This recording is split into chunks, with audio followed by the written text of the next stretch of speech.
Parfait, très bien, ça marche. Ok, donc vous avez certainement vu aujourd'hui que ce qu'on a fait hier, c'était vachement utile, non? Ok, avec un et différent, avec entité, différentes entités, etc. On va en reparler, ouais. On va en reparler parce que le vocabulaire qu'emploie Yann là, c'est une nature et des natures différentes, non? Ouais, une nature et des natures différentes, ouais. Mais comme on a dit, nature, entité et essence, c'est équivalent. Entité, nature et essence, c'est équivalent. Donc, quand on dit une même entité, ça veut dire une même nature. Ou quand on dit des natures différentes, ça veut dire des entités différentes. C'est juste ça que ça veut dire. Parce que, comme il vient de là employer un autre terme, bah, il faut essayer de voir que c'est la même chose dont on parle. Ouais. OK, donc on va essayer de reparler de tout ça. Donc, on va voir que du point de vue Prasangika, de l'école Prasangika Madhyamaka, il y a en effet cette distinction, mais même pour les autres écoles. Ouais, quand il y a une distinction conceptuelle, c'est une condition minimale et suffisante pour qu'il y ait une distinction. Ouais. Ça veut dire que est-ce que Dominique et Dominique avec un stylo sont différentes ou une? Elles sont différentes, ouais, vous êtes d'accord. Parce qu'elles sont différentes pour la conception, ouais. Très bien, très très bien, bravo. Ok, donc il y a soit un, soit différent. Il y a soit un, soit différent. Donc soit c'est un, soit c'est différent. Si ça existe, c'est soit un, soit différent. Ouais, c'est ce qu'on a vu hier, vous êtes d'accord? Ok, très bien. Si ce n'est ni un ni différent, ça ne peut pas exister. Ouais, ok, très bien. Bravo. Donc il faut, pour comparer des natures et des entités, etc., il faut que les phénomènes soient différents. Il faut qu'il y ait déjà une différence minimale et suffisante conceptuelle. Ouais. Et là, ensuite, on peut vérifier s'ils sont une même nature ou pas. Ouais. Ok, c'est ce qu'on a vu hier. Très bien. Donc, ce qu'il faut essayer de comprendre, c'est qu'il y a différent et il y a contradictoire. C'est encore pire, contradictoire. C'est encore pire que différent. Par exemple, est-ce que table et existant sont différents? Oui. Avant, ils ne sont pas différents. Ouais. Est-ce que table et, on va dire, OK. Est-ce que impermanent et existant sont un ou différents? Ils sont différents, exactement. Mais ils ne sont pas contradictoires. Parce que impermanent est nécessairement existant. Ouais, contradictoire, ça veut dire ils sont différents et n'ont aucune base commune. C'est ça que ça veut dire. Exactement, on pourrait dire ça, exactement, tout à fait. Table et permanent, c'est contradictoire. C'est pas directement contradictoire, mais c'est quand même contradictoire. Oui, la vacuité de la table est permanente. Exactement, ouais, très bien. Donc, contradictoire, il faut qu'il y ait cette différence nécessaire. Et en plus, il n'y a aucune base commune. Est-ce qu'il y a une base commune entre une table et une chaise? Non, il n'y a rien qui puisse être à la fois une table et une chaise. D'accord. Ouais, très bien. Est-ce qu'il y a une base commune entre Dominique et les agrégats de Dominique?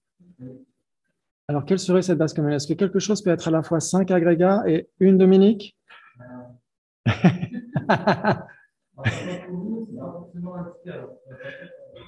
Alors, une base commune, ce n'est pas la question des entités. Exactement. Là, c'est vraiment la distinction conceptuelle. Oui, entité et essence. Ça, c'est équivalent. Exactement. Ça, c'est équivalent. Et la distinction d'entité, de nature ou d'essence, c'est une distinction perceptuelle. Ouais, c'est ce qu'on a vu hier. C'est la perception qui fait la distinction, ouais, ou pas, ou qui ne fait pas la distinction. Mais ici, on est uniquement encore à la distinction conceptuelle. Ouais, vous êtes d'accord? Ok, très bien. Très, très bien. Donc, contradictoire, ça veut dire que ça doit exister. Parce que c'est différent. Si c'est différent, c'est des phénomènes divers, ce qu'on a vu hier, phénomène égal existant, donc ça doit exister. Et il n'y a rien qui puisse être les deux, ou les trois, ou les quatre, ou les cinq. Hein. Si on a, par exemple, 10 personnes, il n'y a aucune base commune entre ces 10 personnes. Il n'y a rien dans l'univers qui puisse être ces 10 personnes à la fois. Ouais, ça joue? Ouais. Donc c'est ça, contradictoire. OK. Parce qu'on va voir que la personne et ses agrégats sont contradictoires. Ils ne sont pas uniquement différents, sont contradictoires. C'est encore pire. OK, très bien. Donc, une fois qu'on voit que des phénomènes sont différents, ou à la rigueur, une fois qu'on voit conceptuellement qu'ils peuvent être contradictoires, c'est là où on peut vérifier est-ce qu'ils sont une entité ou différentes entités. Ouais, c'est ça qu'on a vu hier. OK, est-ce que Bob est différent ou pas? Différent de quoi? Exactement. Il est comparé à rien. Donc, il n'est pas différent. Il est juste un. Ouais, il est un. Très bien. Maintenant, Bob et son nounours, est-ce qu'ils sont différents ou pas? Oui, ils sont différents. Bien, d'accord. OK. Est-ce que Bob et son nounours, en plus d'être différents, sont contradictoires? Oui. Pourquoi? Parce qu'il n'y a aucune base commune entre le nounours de Bob et Bob. Il n'y a rien qui puisse être à la fois Bob et son nounours. Bien, d'accord. Alors, par exemple, justement, table et existant. Table et existant sont différents, mais ne sont pas contradictoires. Par exemple, cette table est une table et elle est existante. Elle est les deux. Ouais, ça joue? Oui. Alors, contradictoire, ça veut dire que c'est différent et il n'y a rien qui puisse être les deux. Est-ce que quelque chose peut être à la fois Bob et son nounours? Est-ce que quelque chose peut être à la fois... Ils sont différents. Contradictoire, ça veut dire, si ce n'était pas contradictoire, on pourrait dire, si ça existe et que ce n'est pas contradictoire, il faudrait qu'il y ait une base commune. Il faudrait que quelque chose soit à la fois Bob et son nounours, le possesseur et le possédé. Si quoi? Si. C'est pareil. Est-ce que, par exemple, Laxam et son stylo, est-ce que quelque chose peut être à la fois Laxam et son stylo? Exactement. Et là, ouais, là, si on parle de Laxam et son stylo, on parle de deux existants, par exemple. Oui, mais est-ce que les peluches existent ou pas? C'est des existants. Exactement. Oui, toi non plus d'ailleurs, pas ultimement, mais conventionnellement. Ok. Donc l'exemple est similaire en fait, qu'on parle de d'événements fictifs ou d'événements qui existent comme ça, qu'on peut vérifier conventionnellement. Malgré tout, il n'y a rien qui puisse être les deux. Ouais, il n'y a rien qui puisse être à la fois Tintin et Milou. Si? Tintin et Milou. Est-ce que quelqu'un peut, est-ce que quelqu'un, oui, oui, oui,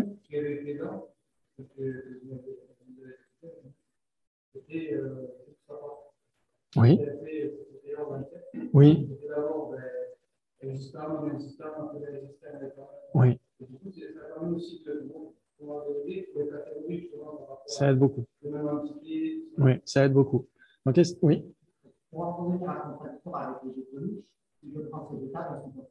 exactement, tout à fait, exactement, et inversement. Elles sont mutuellement contradictoires, ouais, les deux tables. Ça veut dire que les deux sont des tables, mais la qualité d'être une table n'est pas une base commune aux deux. C'est pas table, mais pas à la fois cette table et cette autre table. Il n'y a rien qui puisse être à la fois ces deux tables en même temps. Voilà, c'est différent. Ouais. Contradictoire, ça veut dire que rien ne peut être à la fois les deux. Est-ce que dans l'univers, une table peut être à la fois cette table à gauche et cette table à droite? Il n'y a rien. Exactement. Ça veut dire que si les deux existent, sont différents et qu'il n'y a aucune base commune, ils sont contradictoires. Oui. Alors, ce qui les contredit, c'est que rien ne peut être les deux. Par contre, entre table et chose, c'est pas contradictoire. C'est différent, mais c'est pas contradictoire parce que quelque chose peut être à la fois table et chose. Cette table est une table et cette table est une chose. Donc, c'est une base commune entre table et chose. Par contre, entre deux tables, rien ne peut être à la fois les deux tables. Ça joue? Bravo, ça c'est très important parce que c'est quelque chose de supplémentaire qu'on va essayer de voir pour les deux vérités. Les deux vérités, du point de vue prasangika, sont contradictoires. On va essayer de jouer avec ça, exactement, tout à fait. Donc, est-ce que Bob et son nounours sont contradictoires ou pas? Ils sont contradictoires parce que? Exactement, parce qu'ils sont différents et rien dans l'univers ne peut être les deux. Oui, exactement. Alors, en fait, voilà, c'est ce que tu voudrais dire, en effet, c'est qu'il y a des caractéristiques communes. Caractéristiques communes et bases communes, c'est très différent. Caractéristiques communes, nous avons plein de caractéristiques communes. Nous sommes des êtres humains, nous sommes des impermanents, nous sommes des existants. Mais est-ce que être humain, la caractéristique être humain peut être à la fois l'Aksam et Jimpa, par exemple? Non. Donc, c'est pas une base commune. Ouais. Donc, il n'y a pas de base commune entre deux phénomènes contradictoires. Ouais. Mais ils peuvent avoir des caractéristiques générales, ça tout à fait. Ouais, ça peut être des instances d'une même généralité. Ouais. Alors, si c'était pas contradictoire, il faudrait trouver des bases communes, trouver quelque chose qui puisse être à la fois l'Aksam et Jimpa, par exemple. Qu'est-ce qui pourrait être ça? Il n'y a rien. Donc, c'est... Ah non, non. Non, non, non, non, non, non, non. Si on trouve une base commune, c'est pas contradictoire. Ouais. Si on trouve une base commune entre deux tables, ce serait pas contradictoire. Est-ce qu'on trouve une base commune? Non. Ça veut dire que c'est pas uniquement différent, c'est en plus contradictoire. Ou mutuellement exclusif, ouais. C'est synonyme, mais mutuellement exclusif, c'est un peu trompeur parce qu'il y a la notion de mutualité. Ouais. Si on dit par exemple, je vais essayer de revenir sur tout. Si on dit par exemple non existant et existant sont mutuellement exclusifs, bah, ça ne joue pas. Parce que non existant n'est contradictoire avec rien. Ouais. Parce qu'il n'est pas différent, parce qu'il n'existe pas. Par contre, existant est contradictoire avec non existant. Donc la contradiction n'est pas mutuelle. Donc on peut pas. Exactement, ouais. Ouais. Mais mutuellement exclusif, c'est un peu trompeur. C'est pour ça que je préfère contradictoire. Et même Ganla aussi préfère contradictoire dans ses traductions. Ouais. Parce que la contradiction n'est pas nécessairement mutuelle. Ouais, tout à fait. Donc, pour revenir à base commune, ça veut dire quoi? Ça veut dire que ça peut être ces deux. Ça peut être ces deux. C'est quelque chose qui est les deux. Ouais. Est-ce qu'il y a des bases communes entre table et impermanent? Oui, toutes les tables sont impermanentes. Ouais. Donc, n'importe quelle table est à la fois une table et à la fois impermanent. Ouais. Maintenant, est-ce que oui?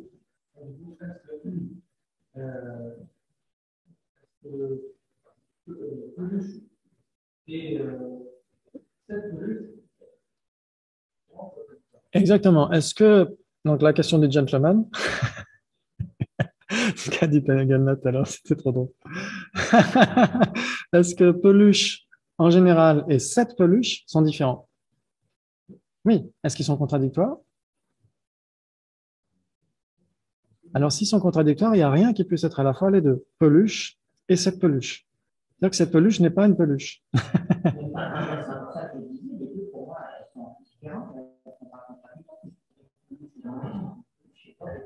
D'accord. OK.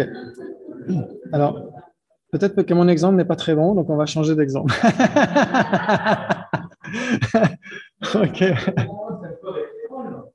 C'est tout à fait ça, c'est les généralités et les instances. Ça veut dire que la généralité, c'est la caractéristique générale. Ouais, ça veut dire qu'on est tous impermanents, vous êtes d'accord? Ouais, donc on est tous des instances de la généralité impermanent. Ouais, très bien. OK. Donc, c'est-à-dire que la généralité impermanent imprègne toutes ces instances. C'est-à-dire qu'il n'y a pas ici une table et la généralité de table qui serait ailleurs. La généralité de table, elle est nécessairement en train d'imprégner cette table, ouais, et cette autre table, et cette autre table, etc. Très bien. Donc ça, c'est une caractéristique générale. Mais cette caractéristique générale, c'est pas une base commune. C'est pas une base commune entre deux tables. Ouais, c'est pas une base commune entre deux tables, parce que entre deux tables, il n'y a rien qui puisse être ces deux tables dans l'univers. Si on cherche, qu'est-ce qui peut être ces deux tables en même temps? Il n'y a rien.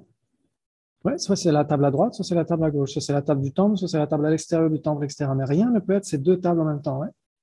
Et donc, ça veut dire qu'il n'y a pas de base commune. Et donc, s'ils existent et qu'il n'y a pas de base commune, c'est contradictoire. Ouais, c'est ça que ça veut dire. Bravo, excellent. Maintenant, entre une graine et sa pousse, est-ce qu'ils sont différents? Oui. Il y a une différence entre opposé et contradictoire. Bravo. Waouh. Je crois qu'on a vraiment beaucoup d'esprit critique. C'est super. Une opposition, ça veut dire que c'est deux phénomènes contradictoires et ça implique tous les existants. Ouais. C'est-à-dire que entre cette table-là, entre table et table à gauche et table à droite, il y a une contradiction, on est d'accord. Mais ce n'est pas une opposition parce qu'il y a plein d'autres phénomènes, ouais, qui existent. Par contre, si on dit permanent et impermanent, non seulement c'est contradictoire, mais en plus c'est opposé parce que si ça existe, ça doit entrer dans l'un ou l'autre des deux tiroirs. Ouais, c'est ça que ça veut dire. Ouais, ça joue. Ouais, une opposition. Une opposition, ça veut dire que c'est contradictoire et ça implique tous les existants, comme un et différent, permanent et impermanent, dominique et non dominique, etc., etc. Si ça existe, ça doit entrer dans l'une ou l'autre des deux cases, nécessairement. Ouais, ça joue? Bravo, très bien. Donc, est-ce qu'une cause et son effet, est-ce qu'une graine et sa pousse sont différentes ou pas? Oui, elles sont différentes, ouais. Très bien. Maintenant qu'on a vu qu'elles étaient différentes, on peut s'inquiéter de savoir est-ce qu'elles sont contradictoires, une entité différente, une entité, des entités différentes, etc. Est-ce qu'elles sont contradictoires? Non. Alors pourquoi? Alors si, donc on a deux clubs. Il va y avoir du fight.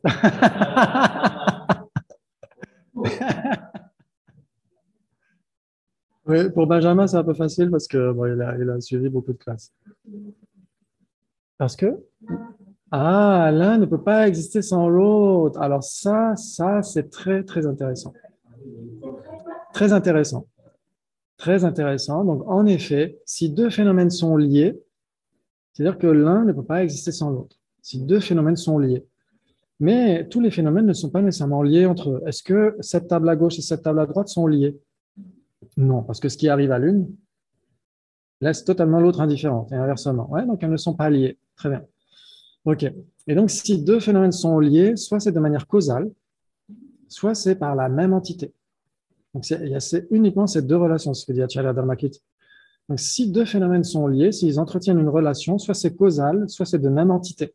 Par exemple, la graine et la pousse sont liées de manière causale, parce que s'il n'y avait pas la graine, il n'y aurait pas la pousse. Donc, la pousse dépend de la graine. Ouais. Pour les Prasangika, comme a dit Ganla tout à l'heure, l'inverse est vrai aussi. Pas pour les autres écoles, mais l'inverse est vrai aussi. La graine dépend de la pousse, parce qu'elle dépend d'un concept comme le carburant et le feu, ouais, le combustible et le feu.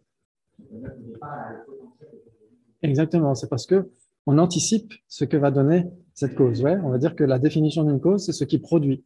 Et donc, on va dire, pour les personnes qui on va dire, si ça produit, ça veut dire qu'on a à l'esprit l'effet. Et donc, la cause dépend de la graine autant que la graine dépend dépend de la pousse, autant que la pousse dépend de la graine. Ouais. Donc, ça, c'est très important pour les personnes handicapées. OK. Et l'autre relation, c'est la relation de même entité. Ça veut dire que cette table est la généralité impermanent. Cette table est liée par la même entité avec un permanent. Ouais. C'est-à-dire que si un permanent n'existait pas, cette table ne pourrait pas exister. Ouais, ça joue? Magnifique. Donc ça, c'est juste des points supplémentaires. Ne vous en inquiétez pas pour l'instant. Quand je vois les sourcils français, je dis laisse tomber pour l'instant. Hein. Ok, c'est encore pire. Donc, exactement. Donc, est-ce que la graine et la pousse sont contradictoires? Tout à l'heure, on a entendu oui et non. Ah, on a changé de club. Ok, on a changé de club. C'est-à-dire que si...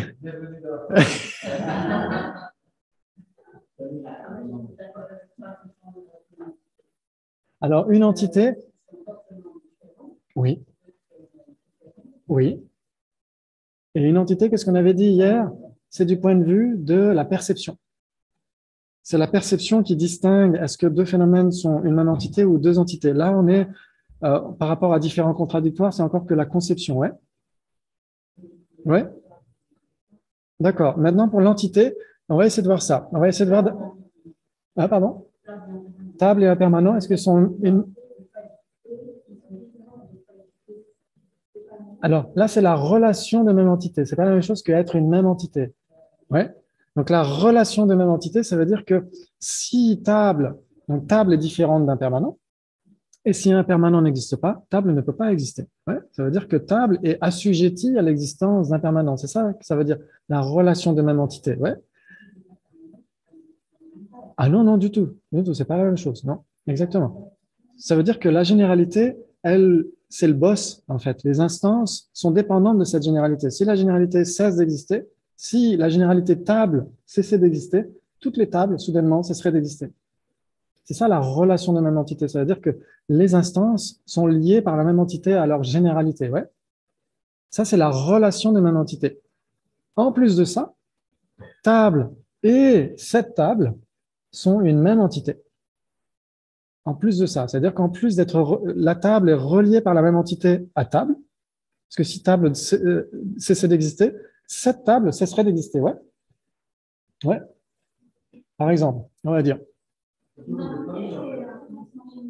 Ouais, c'est quelque chose de général. Par exemple, si la sangha monastique cessait d'exister, par exemple dans certains univers, hélas, c'est le cas, si la sangha monastique cessait d'exister, est-ce qu'il y aurait encore des moines et des moniales? Non, nécessairement pas.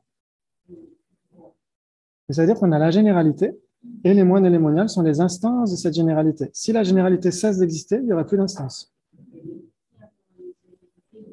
Exactement, c'est ça que ça veut dire. Ça veut dire que table, exactement, ça veut dire qu'un permanent n'est pas lié par la même entité à table, mais table est lié par la même entité à un permanent.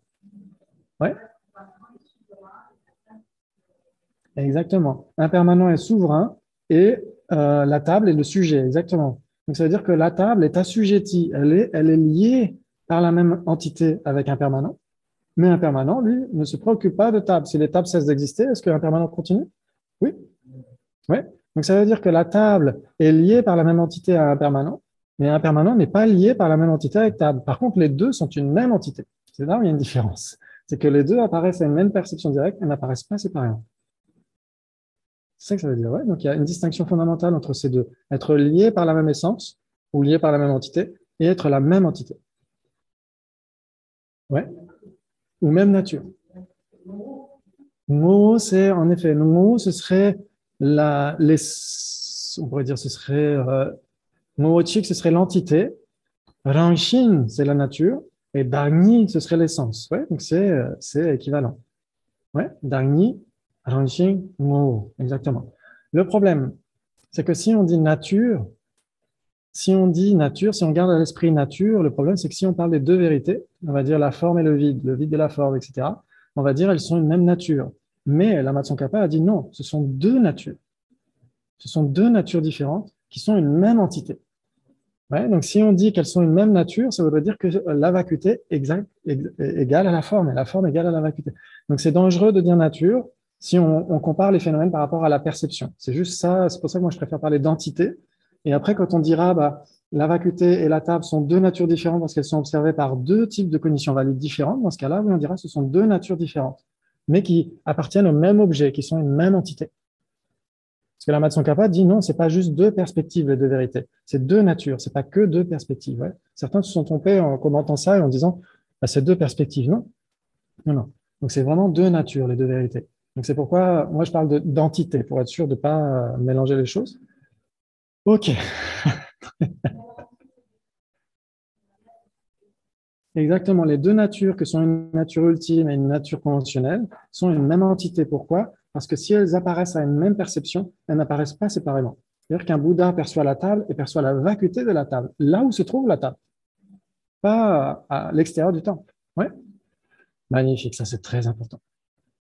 Désolé. On va reprendre tout ça, vous inquiétez pas. Ok, c'est parce que là, il y a des questions croustillantes, donc forcément, je ne peux pas m'empêcher d'y répondre. Ok. Est-ce que la graine et sa pousse sont différentes? Oui, on a dit oui. Ok. Est-ce qu'elles sont contradictoires? Maintenant, vous avez dit oui. Pourquoi? Pourquoi elles sont contradictoires? Parce que rien ne peut être à la fois la graine et la pousse. Ouais, elles sont contradictoires, elles sont différentes et rien ne peut être ces deux. C'est ça que ça veut dire. Ouais, vous avez compris? Magnifique, c'est super. Ok, je vais peut-être aller trop vite.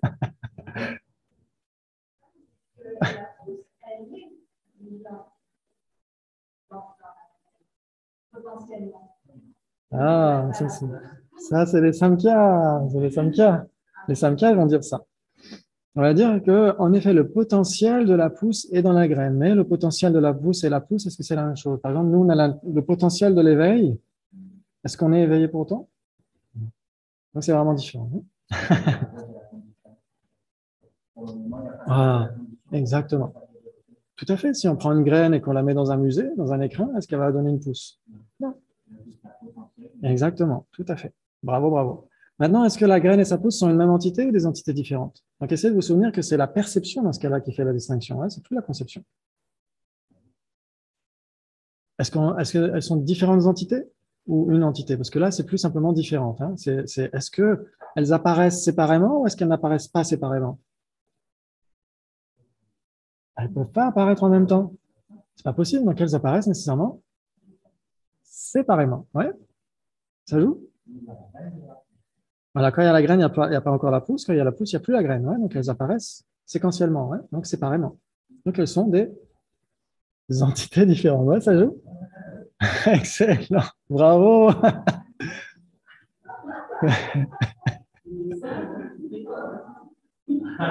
Alors, alors c'est vrai que Dominique a une très bonne remarque, le dessin est trompeur, mais imaginons qu'on prenne une graine et à côté une pousse. Donc cette pousse ne serait pas nécessairement l'effet de cette graine, puisqu'elle coexiste. Ouais.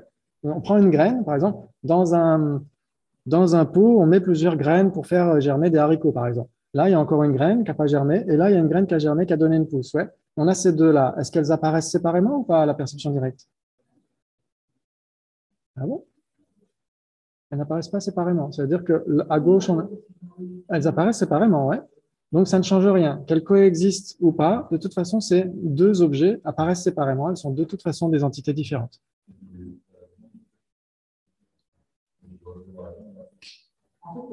Ah, là, j'ai compris. Okay. Alors, est-ce qu'une graine germée est une graine? Est-ce qu'une graine germée est une pousse? Donc, c'est ce qu'il y a entre les deux. Ouais, est-ce que mardi est lundi? Non. Et mardi n'est pas mercredi non plus. Donc, c'est-à-dire que mardi, c'est ce qui est entre les deux, entre lundi et mercredi. Et la graine germée, c'est ce qui est entre la graine et la pousse. Alors, est-ce que quand on mange une graine germée, est-ce qu'on mange une pousse? Ok, donc ça veut dire que ça dépend de notre concept. Ouais, ça veut dire que de son propre côté, ce n'est ni l'un ni l'autre, en soi, de manière objective. C'est-à-dire que c'est nous qui décidons qu'on mange une pousse qui vient juste de naître ou qu'on mange une graine qui vient juste de donner une pousse. Ouais, dans ce cas-là, ça joue. Ouf, les personnes qui elles ont réponse à tout. Okay. Très bien, donc comme a dit Ganla aujourd'hui, c'est très, très, très important. Je dirais même très, c'est important d'analyser la vacuité. Ouais, c'est la question de Damien. Comment est-ce qu'on peut éliminer les graines de l'ignorance parce qu'on plante les graines de la sagesse? Ouais. C'est-à-dire que on est tous en train d'halluciner, on est tous en train de croire aux apparences, la plupart du temps. La plupart du temps, l'immense majorité du temps, on est en train de croire aux apparences. L'apparence d'existence inhérente, on adhère à ça. Ouais. Et donc, on est totalement en train d'halluciner. On est en train de rêver qu'on est en train de parler à des gens dans un temple et que ça existe de manière inhérente, que ce n'est pas un rêve, que ça existe là dans la réalité, alors que c'est un rêve. C'est semblable au rêve. C'est semblable au rêve. Donc, ça donne l'impression d'exister de son propre côté, comme si ce n'était pas un rêve, alors qu'en réalité, c'est semblable à un rêve. Ouais. Il n'y a pas des gens intrinsèques devant moi. Je ne suis pas là de manière intrinsèque en train de faire une classe de révision intrinsèque, pas du tout. Mais ça donne l'impression d'être ça. Ouais, et donc, on est tous en train d'halluciner. Donc, on croit aux apparences la plupart du temps. Et donc, on est plongé dans le samsara. Plongé dans le samsara. Ouais, ce n'est qu'un rêve, en fait. C'est comme la chanson de Céline Dion. C'est pas qu'un rêve, en fait. C'est semblable à un rêve. C'est semblable à un rêve. Parce que souvent, on aurait tendance à dire, OK, la table est établie par l'ignorance. Non. La table inhérente est établie par l'ignorance, mais la table n'est pas établie par l'ignorance. La table est certifiée par une condition valide conventionnelle. Ouais. OK. Mais comme nous, on croit à l'apparence, on est dans la mort, la vieillesse et la mort, les lamentations, les tristesses. Pour éliminer ça, qu'est-ce qu'on doit faire? Éliminer la naissance conditionnée dans la souffrance. Ouais. Pour éliminer la naissance, qu'est-ce qu'on va faire? Éliminer le devenir, ouais. Les graines qui germent. Pour éliminer le devenir, qu'est-ce qu'on va faire? Éliminer l'appropriation, la saisie. Ouais. Pour éliminer la saisie, qu'est-ce qu'on va faire? Éliminer la soif, l'attachement obsessionnel. Pour éliminer la soif, qu'est-ce qu'on va faire? Éliminer les sensations. Pour éliminer les sensations, qu'est-ce qu'on va faire? Le contact. Pour éliminer le contact, qu'est-ce qu'on va faire? Éliminer les 6 sources, exactement. Pour éliminer les 6 sources, qu'est-ce qu'on va faire? Éliminer le nom et la forme, les agrégats qui renaissent dans le samsara, etc. Pour éliminer les agrégats, qu'est-ce qu'on va faire? Éliminer la conscience. La conscience, c'est quoi? C'est quand on pose les graines karmiques dans la conscience. Ouais. OK. Pour éliminer la conscience, qu'est-ce qu'on va faire? Éliminer les formations karmiques. Et pour éliminer les formations karmiques, l'ignorance. L'ignorance. Éliminer l'ignorance, ouais, grâce à la sagesse. On ne peut pas simplement dire le Bouddha, s'il vous plaît, il fait noir, on est dans l'obscurité, s'il vous plaît, mettez la lumière. Non, il va dire, mais vous êtes complètement... Allumez la lumière. Appuyez sur l'interrupteur. Ouais, on ne peut pas simplement dire au Bouddha, oh, je suis dans l'ignorance, je suis en train de souffrir, etc. Veuillez allumer la sagesse dans mon esprit. Non, nous devons cultiver la sagesse nous-mêmes, ouais, en employant l'étude, la réflexion et la méditation. Ok, très bien. Donc, il a parlé un petit peu aujourd'hui des différents types de soi. Donc, on va essayer d'en reparler. On a parlé avant l'été et il faut qu'on en reparle. C'est très important. Ok. Donc, il y a le soi philosophiquement acquis qui est dans les écoles non bouddhistes en général, accepté. Ouais, ça veut dire qu'on accepte un soi permanent, unitaire et autonome, ouais, ou permanent, unitaire et indépendant, ouais, pour différentes raisons. Pour différentes raisons, ça veut dire que ce super soi, comme a dit Gamma, doit passer de vie en vie. doit obtenir la libération. Ouais. Et donc, permanent, pourquoi? Parce que la plupart du temps, chez les non-bouddhistes, bah, imaginons que quelqu'un accumule un karma au cours d'innombrables ères cosmiques par le passé. Et après ces innombrables ères cosmiques maintenant, cette personne va éprouver les fruits karmiques. Donc, si cette personne changeait, si cette personne n'était plus la même, le karma se perdrait. Ouais, on éprouverait des fruits karmiques de quelqu'un qui n'est pas du tout nous. Ouais. Et donc, ils disent, bah, il faut que la personne soit permanente, ne change pas, soit statique. Ouais. Et donc, c'est pourquoi, c'est ça qu'ils vont dire ça. C'est comme ça qu'ils vont dire. Hein? C'est l'Atman, exactement. C'est l'Atman tel qu'il est accepté généralement chez les tenants non bouddhistes, etc. en général, ouais, chez certains hindous en tout cas. Ok, donc c'est comme si notre âme, notre soi, notre je n'avait rien à voir avec les agrégats, était séparé des agrégats. Et donc pour les prasangikas, c'est totalement acquis. Aucun animal, aucun bébé ne pense que son soi est à l'extérieur de ces agrégats. Personne. Ouais. Et donc il faut mettre le nez dans des bouquins pour adhérer à ça. Ouais. Donc les prasangikas s'en préoccupent presque pas. Ils en parlent, mais c'est facile à évacuer. Ok, et maintenant il y a l'inné et l'acquis, donc il faut se débarrasser bien sûr de l'acquis, c'est sûr, mais c'est surtout l'inné. Il faut se débarrasser de l'inné, la conception innée d'abord d'un soi autosuffisant et substantiel. Ouais, donc ça c'est très important. Ganla a dit tout à l'heure que chez les Vedashikas, les Sautrantikas en particulier, et même on pourrait dire chez tous les non-prasangikas, chez tous les bouddhistes non-prasangikas, c'est la saisie d'un soi subtil de la personne. Ouais, et donc il faut s'en débarrasser. Pour les prasangikas, c'est la saisie d'un soi grossier de la personne. Donc, c'est quand même une saisie qui existe. Il faut se débarrasser de cette saisie. Ouais, vous êtes d'accord? Ouais? Ok, super. Qu'est-ce que ça veut dire? Ensuite, bien sûr, il y a le soi inhérent. Ouais, donc ça, pour les prasangikas, c'est le plus subtil. Et donc, il faut se débarrasser du plus subtil. Et donc, qu'est-ce que ça veut dire autosuffisant et substantiel? Parce qu'on entend beaucoup parler dans les textes. Énormément. Énormément. Ouais? Ok. Donc, vous avez existant substantiel et existant imputé. C'est une opposition là aussi. Ça veut dire que si ça existe, c'est nécessairement soit l'un, soit l'autre. Ouais. Que veut dire existence substantielle? Il y a plusieurs sens. Par exemple, dans un texte des écoles philosophiques de Shankar Vedodje, il dit qu'il y a au moins 10 sens et que lui-même, très humblement, dit qu'il ne pourrait même pas énoncer tous les sens qui existent quand on parle de substance en philosophie indienne. Et donc, il y a l'un des sens particuliers, ça veut dire existence substantielle qui est appréhendée sans dépendre de l'appréhension d'autre chose. L'existence substantielle, c'est l'un des sens d'existence substantielle, c'est-à-dire que c'est appréhendé par une perception directe sans dépendre de l'appréhension d'autre chose. Ouais, on va voir des exemples.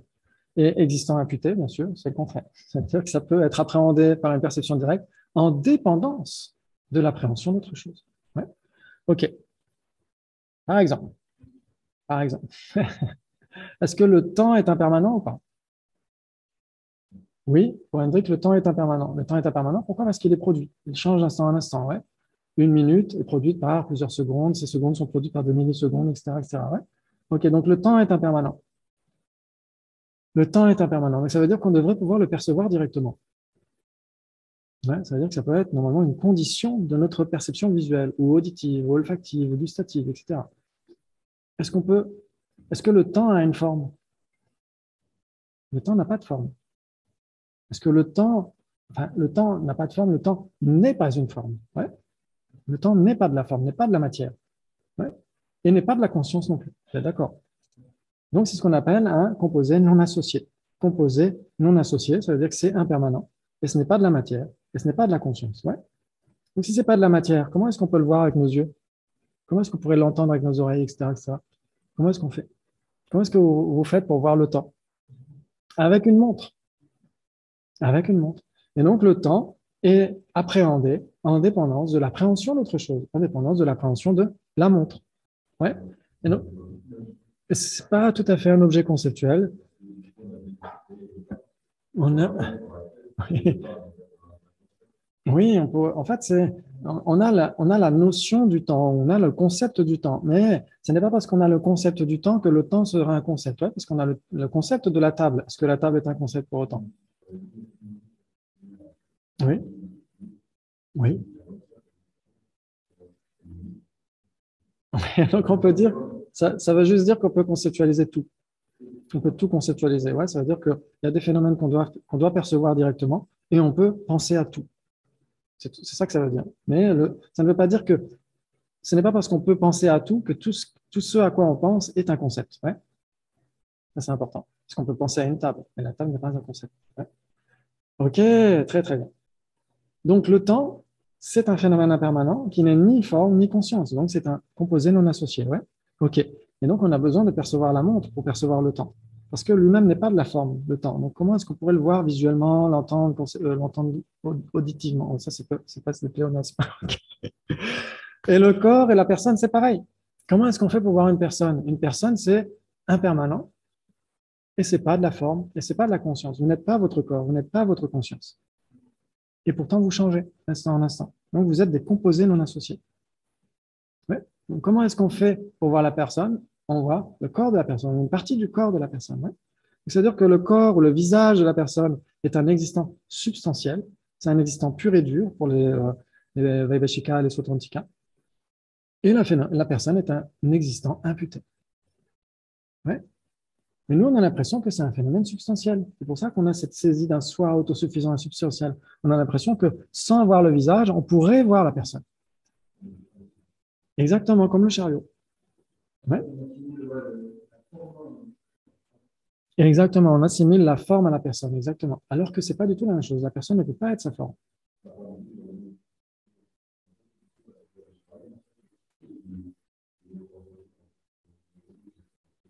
Oui, oui, exactement. Exactement, tout à fait. Mais ça, enfin, il faut qu'on le voit après, parce que c'est inhérent et simplement imputé, alors que là, c'est juste substantiel et imputé. Ce n'est pas encore tout à fait la même chose. C'est-à-dire que euh, les Prasangika eux-mêmes font cette distinction entre l'existant imputé et l'existant simplement imputé. Ouais. S'ils ne faisaient pas cette distinction-là, il n'y aurait pas de deux objets de négation différents, grossiers et subtils par rapport à la personne.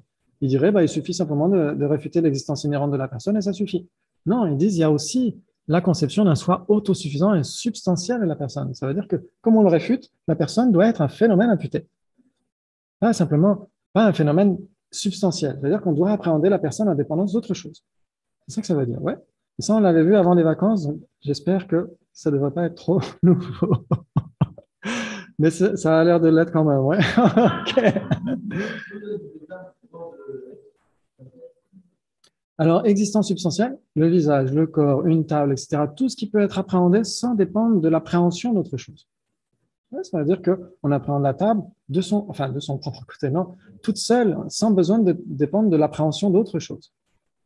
Donc, bien sûr qu'on pourrait avoir des contre-arguments en disant on a besoin d'appréhender la couleur de la table pour voir la table. Ouais.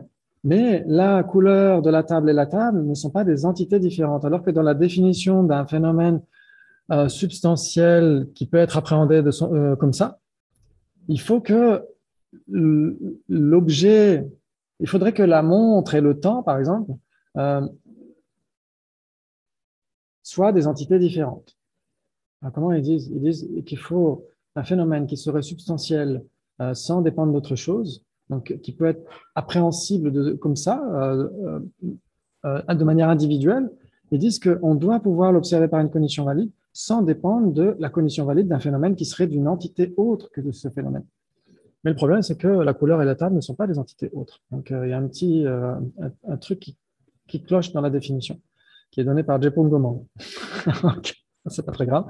Donc, par exemple, phénomène substantiel, selon ce sens-là, ben, on appréhende le visage de quelqu'un, on appréhende une table, on appréhende une main, on appréhende une tasse, etc. Et donc, sans avoir à appréhender autre chose. Alors que les composés non associés, ce qui est impermanent mais qui n'est pas de la matière, qui n'est pas de la conscience, on doit passer par quelque chose d'autre que pour les appréhender. C'est ça que ça veut dire, ouais. Ok, donc la personne, c'est un existant imputé. Ce n'est pas un phénomène autosuffisant et substantiel. Ouais. Voilà, autosuffisant. Oui, exactement. Ça concerne que la perception directe. Exactement, tout à fait, exactement. Là, ça ne parle que de la perception directe parce que dans ces textes-là, quand ils parlent des différents sens d'existence substantielle, ils disent que en réalité, il n'y a que des deux premiers sens. Ça veut dire soit c'est impermanent, soit c'est appréhendé sans dépendre de l'appréhension de quelque chose d'autre. Et de toute façon, ça doit être impermanent. Si c'est appréhendé par une perception directe, Si c'est réalisé directement par une perception directe, ça doit être impermanent. Pour la plupart des écoles, mais les Prasangika vont dire non, pas nécessairement, parce que la vacuité, elle peut être réalisée directement par une perception directe, mais elle n'est pas impermanente. Ouais. Donc là, on parle des consciences sensorielles. C'est-à-dire qu'on parle des consciences sensorielles uniquement. Les consciences sensorielles ne peuvent réaliser directement et explicitement que des impermanents. Ouais.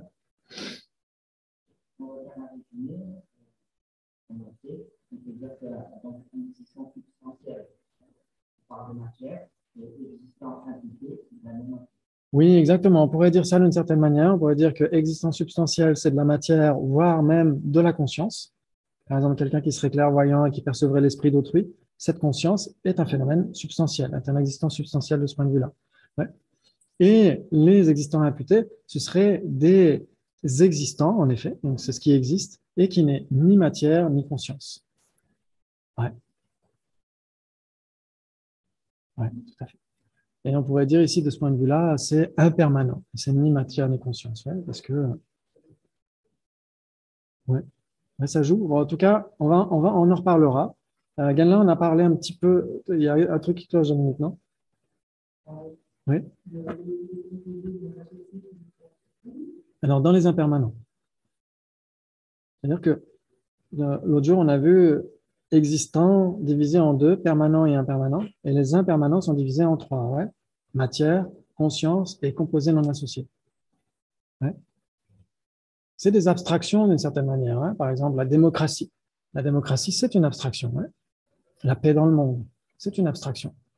Mais ce sont des abstractions qui sont censées être impermanentes. Elles ont un début, un milieu, une fin, etc. etc. Ouais. Ok, très bien. Un mariage, c'est une abstraction totalement hallucinatoire. Ok, très bien. Maintenant, le soi inhérent.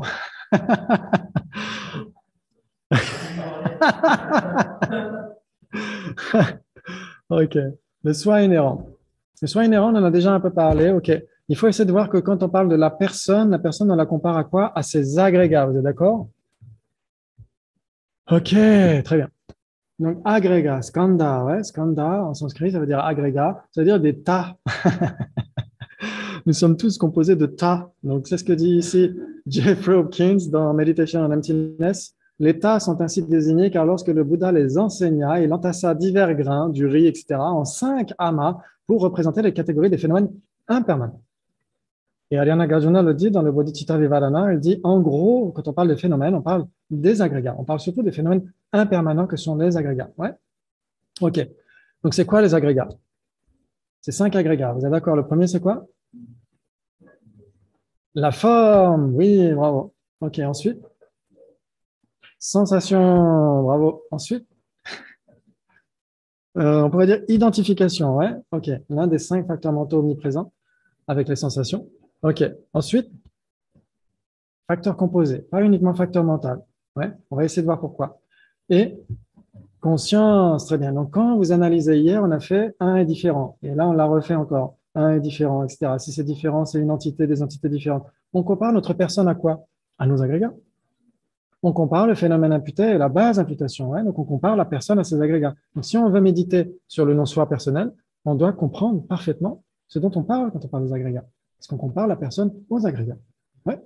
Très bien. Donc, les formes pour la plupart des écoles, égale matière. Ouais, pour les Prasangika, pas nécessairement, mais pour la plupart des écoles, forme égale matière. C'est-à-dire qu'ici, notre agrégat formel, c'est le corps, simplement. Ouais.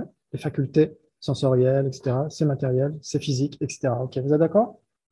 Très bien. Ensuite, oui.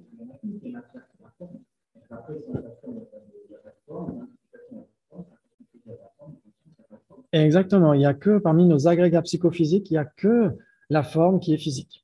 Exactement. C'est pourquoi, dans le 12 liens de production dépendante, c'est représenté par une barque avec 4 passagers. Parce que la barque, c'est quelque chose de dur, de matériel, etc. Et les 4 passagers représentent les agrégats non formels.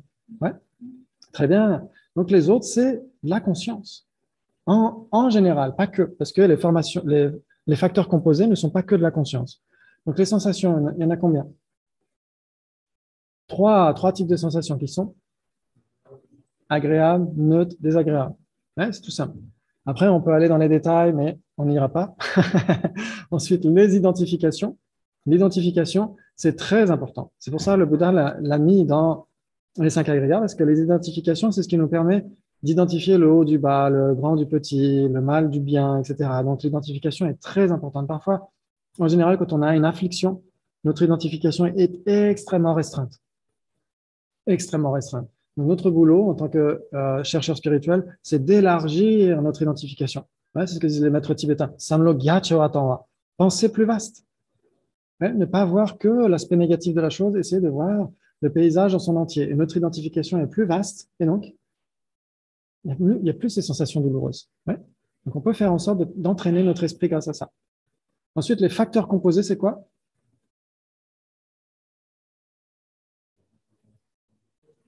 Alors, si on parle des facteurs composés associés, on va parler des facteurs mentaux. Ouais. Donc, on en a 51, en effet. Mais là, il y en a déjà 2 qui sont mentionnés. Ouais. Les sensations et les identifications. Donc, il en reste 49, exactement. Donc, si on prend la liste habituelle de la psychologie bouddhiste, qui n'est pas exhaustive, hein, donc c'est juste 51 principaux, on pourrait dire. OK, très bien. Donc, il y a 49 euh, facteurs mentaux qui restent, OK? Et il y a aussi quoi? Il y a les graines des afflictions, par exemple. Les graines des afflictions, ouais. Par exemple, là, par exemple, j'espère que vous n'êtes pas en colère. Est-ce que vous êtes libéré de la colère pour autant? Non. Pourquoi? Parce que vous avez encore les graines. Ouais. On a encore les graines. OK. Donc, les graines, c'est quoi? C'est un potentiel. C'est une énergie, on peut dire. C'est un potentiel. Ce potentiel, c'est un composé non associé. Ouais. C'est comme le temps, comme la personne. C'est impermanent et c'est pas de la forme et c'est pas de la conscience. Ouais. Donc, la graine d'une affliction, c'est un composé non associé. Donc, c'est un facteur composé non associé. Les facteurs mentaux, c'est des facteurs composés associés. Donc, si on met tout ça dans une même trousse, on a les facteurs composés, tout simplement. Ouais, parce qu'il y en a qui sont associés, il y en a qui ne sont pas associés. Donc, on enlève associé, pas associé, on n'a que facteurs composés. Ouais, comme ça inclut tout. OK, les graines karmiques aussi. Les graines karmiques, c'est des facteurs composés non associés. Notre impermanence, c'est un composé non associé, etc., etc. Donc, ça fait partie de tout ça.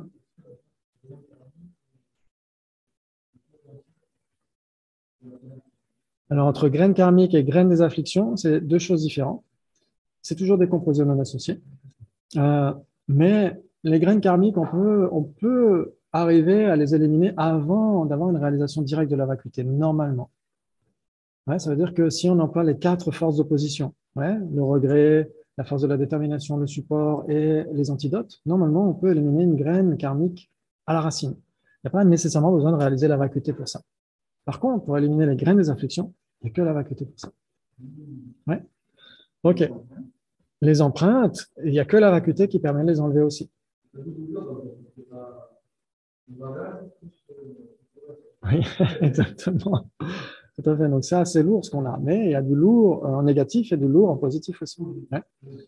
Est-ce que ça va pour tout le monde, les 5 agrégats? Ouais. OK. Donc, c'est en fonction de ça, quand on parle du chariot et de ses parties, et quand on parle de la personne et de ses parties, c'est de ça qu'on parle. Ouais. Donc, il faut avoir ça clairement à l'esprit pour analyser la vacuité, pour méditer la vacuité. Sinon, c'est presque impossible. OK, très bien. Exister de manière inhérente, comme on l'a dit, comme a dit Ganla hier, et encore aujourd'hui, je crois, c'est que si on cherche vraiment la personne, on doit la trouver. Où est-ce qu'on va la chercher? Si vous cherchez une personne dans le temple, vous cherchez par exemple, qui est-ce qui pourrait manquer par exemple? On cherche Santen. On cherche Santen dans le temple. Est-ce qu'il existe dans le temple ou pas? Non, exactement. S'il existait dans le temple, on devrait pouvoir le voir, ouais? Ok, très bien. Donc ça, c'est une recherche conventionnelle, on est d'accord. Maintenant qu'on l'a trouvé et qu'on cherche vraiment où est Santen dans ces agrégats, c'est une recherche ultime. Ouais? Ok. Donc, nous, on a l'impression, spontanément, que notre jeu se trouve quelque part dans les agrégats. Ouais? Parce qu'on a dit, la personne séparée de ses agrégats avec l'Atman, tout ça, c'est acquis, c'est philosophiquement acquis. Mais de manière innée, on a l'impression que, vu que nous sommes une même entité avec nos agrégats, on est une même entité. Ouais? C'est-à-dire que quand les agrégats d'une personne apparaissent, la personne apparaît. Ils n'apparaissent pas séparément. Donc, on est une même entité. Et comme on a l'impression qu'il y a l'existence inhérente, on n'a pas simplement l'impression d'être une même entité, on a l'impression d'être un avec nos agrégats. Ou d'être quelque part dans les agrégats en étant intrinsèquement différent. Ouais, donc, c'est pour ça qu'il y a les raisonnements qui suivent après. Donc là, on a l'impression que la personne pourrait être trouvée dans les agrégats. Ça, ce serait une existence inhérente. Ouais. OK. La personne n'existe pas dans ces agrégats. Exactement. Tout à fait, c'est inné. Par exemple, si quelqu'un Si quelqu'un, par exemple, si on se cogne le pied dans la table, on va dire je me suis cogné dans la table. Ouais. Alors que c'est pas vraiment soi qui est cogné, c'est le pied. Mais comme on est une même entité avec le pied, si on touche au pied, on touche à la personne. Ouais.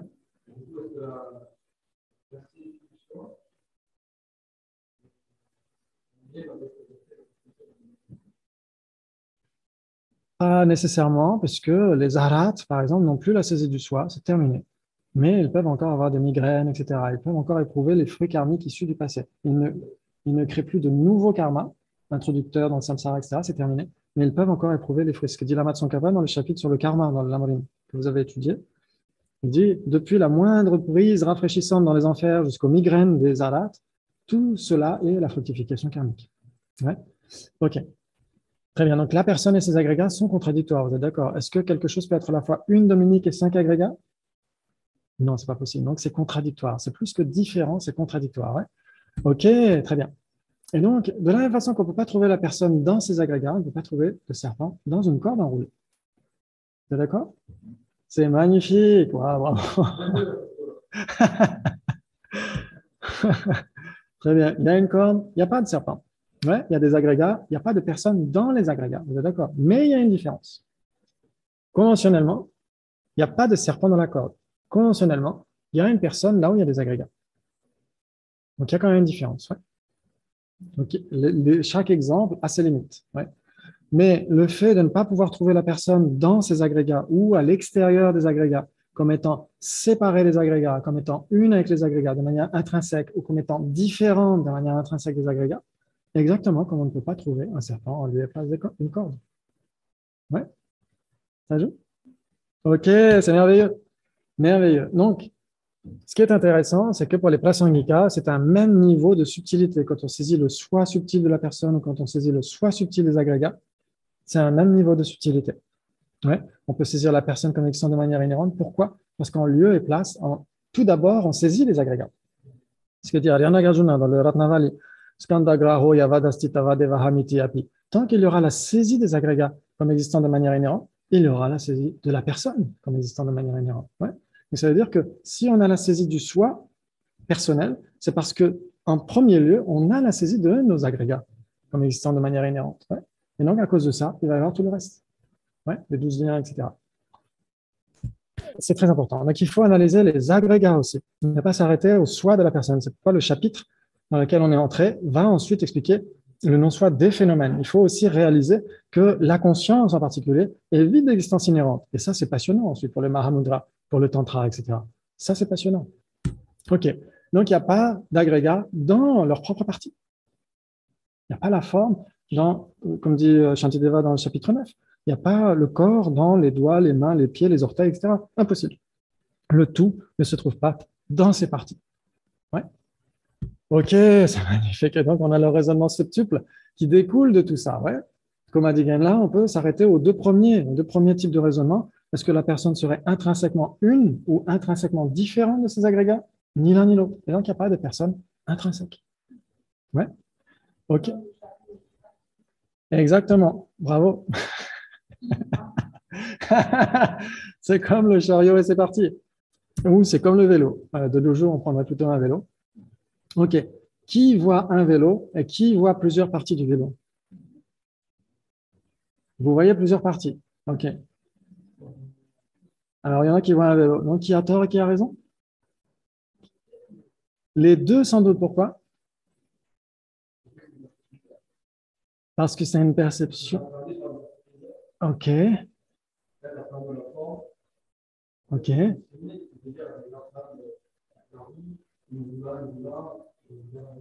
Qu'est-ce qui fait qu'on distingue les parties du vélo et le vélo? Exactement. On les identifie comment?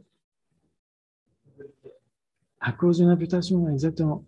C'est nous qui décidons. Bah, je vois des parties de vélo ou je vois un vélo. C'est nous qui décidons, non? Est-ce qu'il y a des parties d'un vélo de leur propre côté?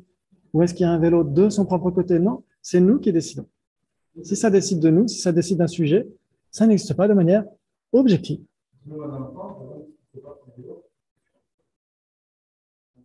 Exactement, il verra une forme, il verra. Bon. Exactement. Il pourrait y avoir des parties à la rigueur, si les parties sont très caractéristiques, si les pneus sont rouge fluo et si le cadre est vert fluo, etc., il verrait des parties distinctes. Mais il pourrait, en effet, s'il voit le vélo avancer, etc., quelqu'un qui a fait avancer le vélo, il verra que c'est le tout qui se déplace en même temps. Ouais. Donc, il se dira, tiens, c'est un vélo, c'est un objet. Ouais.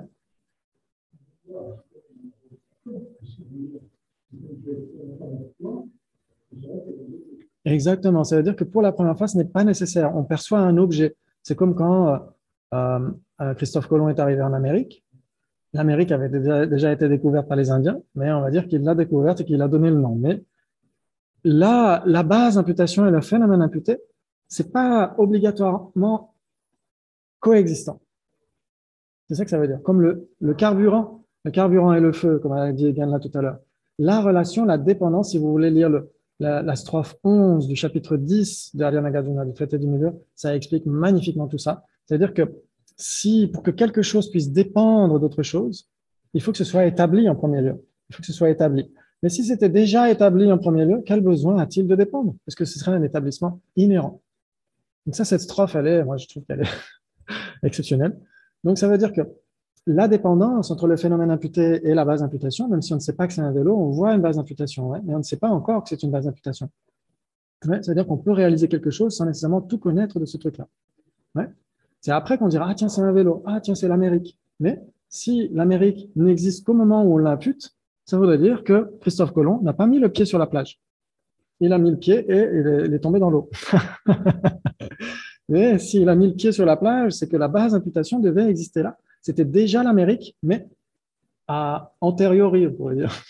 Il y a posteriori, il y a quoi? Ça existe l'opposé de posteriori? A priori, oui, exactement, merci. Ce serait l'Amérique a priori, d'une certaine manière. Sauf que lui ne le savait pas encore, il n'a pas encore décidé de l'appeler comme ça. C'est-à-dire que les deux ont une dépendance, mais pas une dépendance absolue. Si c'était une dépendance absolue, il faudrait qu'ils coexistent nécessairement. C'est-à-dire que quand on impute tasse, quand on ouvre le placard, ça veut dire que la tasse devrait exister au moment où on l'impute. Non, pas du tout. Elle existe déjà. Sauf que la relation entre phénomène imputé et base d'imputation n'est pas absolue. Elle est dépendante là aussi. Elle est dépendante d'un contexte, d'une culture, etc., etc. Et comme c'est dépendant, c'est pas intrinsèquement collé l'un à l'autre. C'est ça que ça veut dire. Ouais. Est-ce que Madonna est une chanteuse quand elle se balade dans la rue? Oui.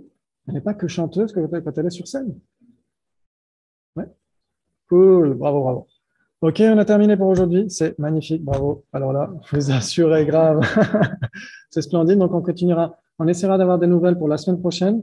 Si c'est Genjampel qui enseigne, à ce moment-là, on fera la classe de révision avant, de 8 à 9, parce qu'il enseigne plus longtemps. Donc, il enseigne jusqu'à de 9h30 à plus tard.